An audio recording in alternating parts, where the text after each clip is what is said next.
you get to the Stalag and you're there for how many months? Let's see how long I was in there. Let's see. Several months, we'll say several months. Yes, it was several months because it was on the next year, January or February. Some was marched out on a January, and some was marched out on February. And did they? How was your treatment there at the Stalag? We didn't have any. We didn't have much food. We had when they had rations. Everybody looked forward to the black sauerkraut day because it gassed everybody up, and then they had to. That was our entertainment. Oh. Well, I'm going to put that in there because of the truth. I had never heard of that, and that makes me laugh. Do you want me to tell you about it? Yes, I would love to. Well, we had a guy in there named Bud Watts, and we had 20 men in a room, you know. Uh-huh. Bud Watts and I forget what the other guy was. And when he gave me this, it was dry sauerkraut, black, mm-hmm. and they put it in hot water and made a kind of soup out of it. Okay. Well, whenever you had to eat it, because that's the only thing you had to eat. You Red Cross parcels, hardly ever got a Red Cross parcel. Because the Germans would take it? If you did, it was 10 or 12 people on a parcel. Okay. So we had to eat it. And then when it did, naturally, all of our stomachs, let me see, I got to go back a little ways and tell you about this sleeping in the barn. Mm. Or was I? No, this was after, I'm taking it back now. The time we went in camp. Right. But I thought like before. But they, what was I saying about telling you about now then? So you were getting the black sauerkraut. About the gas. Yep. The sauerkraut. Now this was in the camp. Uh-huh. So we ate this stuff, and the soup was black, it's real black, so you ate it. So it gave you gas. Well, Bud Watt one time got a notion. He said he was letting out a lot of gas, uh-huh. and he told this other guy. He said, "How about just try and light these one time?" So he said, "Well, we'll give it a match. We'll give it a shot." He had his bare rear. It was bare. Uh-huh. He pulled his pants down and had a bare rear in there. So he said, "Get ready."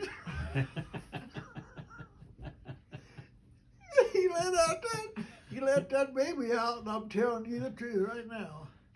I have never seen colors like that in my life. It was purples and greens, and pinks, and all colors. Most beautiful fire show you've seen. The Polynesians would be impressed. Then they had two old toilets in the end of the barracks. Well, most people didn't make it, so you had to eat that sauerkraut. But that was one of the.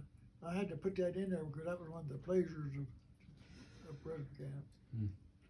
We had a guy in there there was a man in there, a guard called Big Stoop. Okay. And they got Jerry said he found some stuff on him or something. Yeah. But Big Stoop. Yeah. He was a huge man. His hand was twice as big as my hand, and he liked to take that hand. If you got close to him by chance, you take that hand, put it up in your nose, uh-huh. and just push it on your nose. I think I got it twice. I think I might got my nose pushed in twice, as long as it is. And you want to make sure if you happen to get out in a compound to keep away from him, you could. Okay. Because if he was big, if you see him coming, the best thing to do is try to do anything to dodge you, but he'd get you if you wanted to get hold of you. And so we were in there and that camp all that time, Salt Lake U4.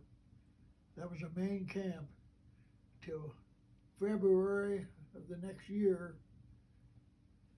I was on the February group, and some was January group, and I was the February group. I left February 1st. Going back, did you see any of your crew? Were you in contact with Sandy or anybody? They keep you separated? Nobody then at all. I didn't see it, but they were all these people I was acquainted with there then were just people at that time. You didn't know them, Okay. but you conversed with them. No one knew each other, but they was all friends. Gotcha. You know what I mean? Mm-hmm.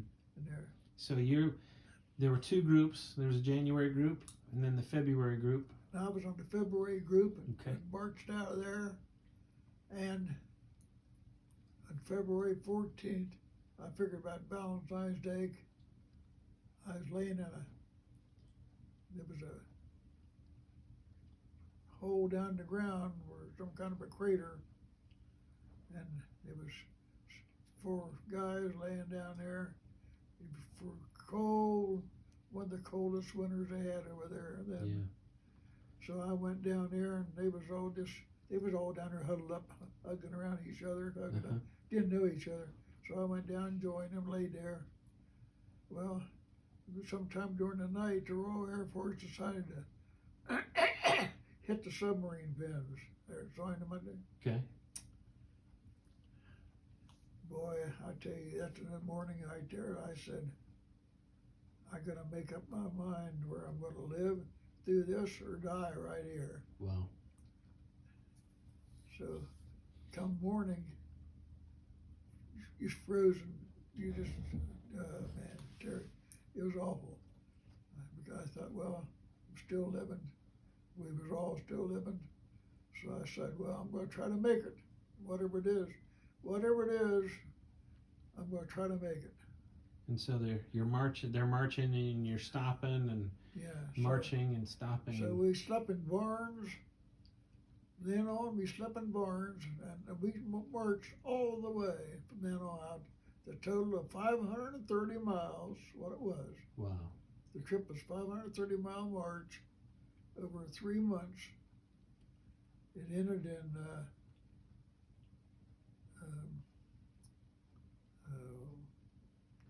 that bridge. It'll come to me pretty soon. We had lice. By the time we got there, they had to de-lice us 4 or 5 times because laying in barns, you couldn't lay. I know that there wasn't a place I could think of didn't have a lot of bite on it. Mm. There was so many just full of them. And you crapped your pants. Mm-hmm. You might as well figure on that. Everyone had dysentery. The food out there was, if you see a frozen kohlrabi, that they call them, kohlrabi, if they let you get out and get that and eat it, you was lucky. You just picked it up and ate it. Mm-hmm. And the food on the road was just hard.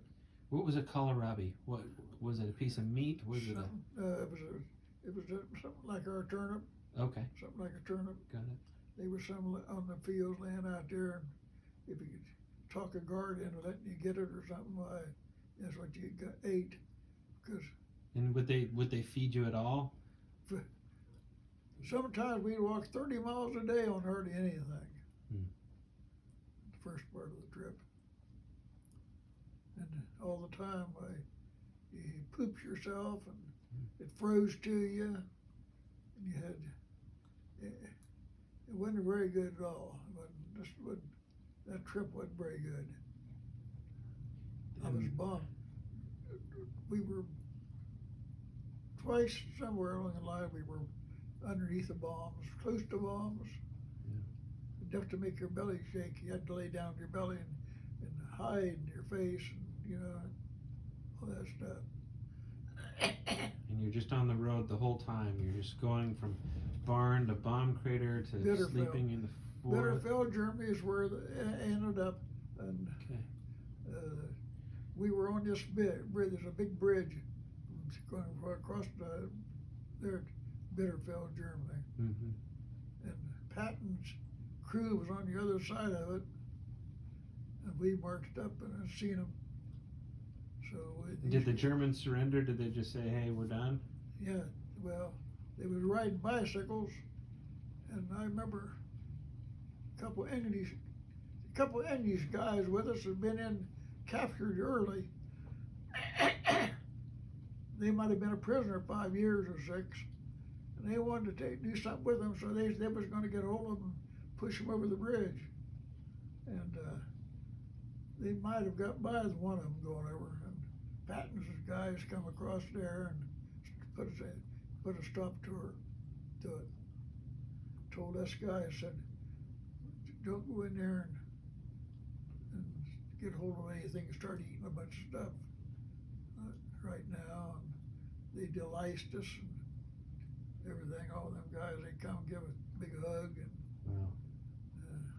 And you know, strange thing about it, all this stuff, all this march and everything, you hardly knew anybody. Huh. You hardly knew your neighbor, but you know. I think you were probably just on survival mode and just trying to live from day to day or to hour to minute to minute. That's about it. And everybody was dirty. If you go, a lot of times in the barns, the guys, there's 2 or 3 guards out there. A lot of times in the barn, you want to go outside to pee or something, then you wouldn't make it. I mean, you had to pee or poop. If you had to poop on somebody, you did. That's just the way it was. You couldn't make it. So it's almost. You're a survivor. That's incredible. I mean, just the amount of just flying in a plane is there's so many ways that you could have left this world, and you survived so many of those ways. And I'm just amazed. That's for sure.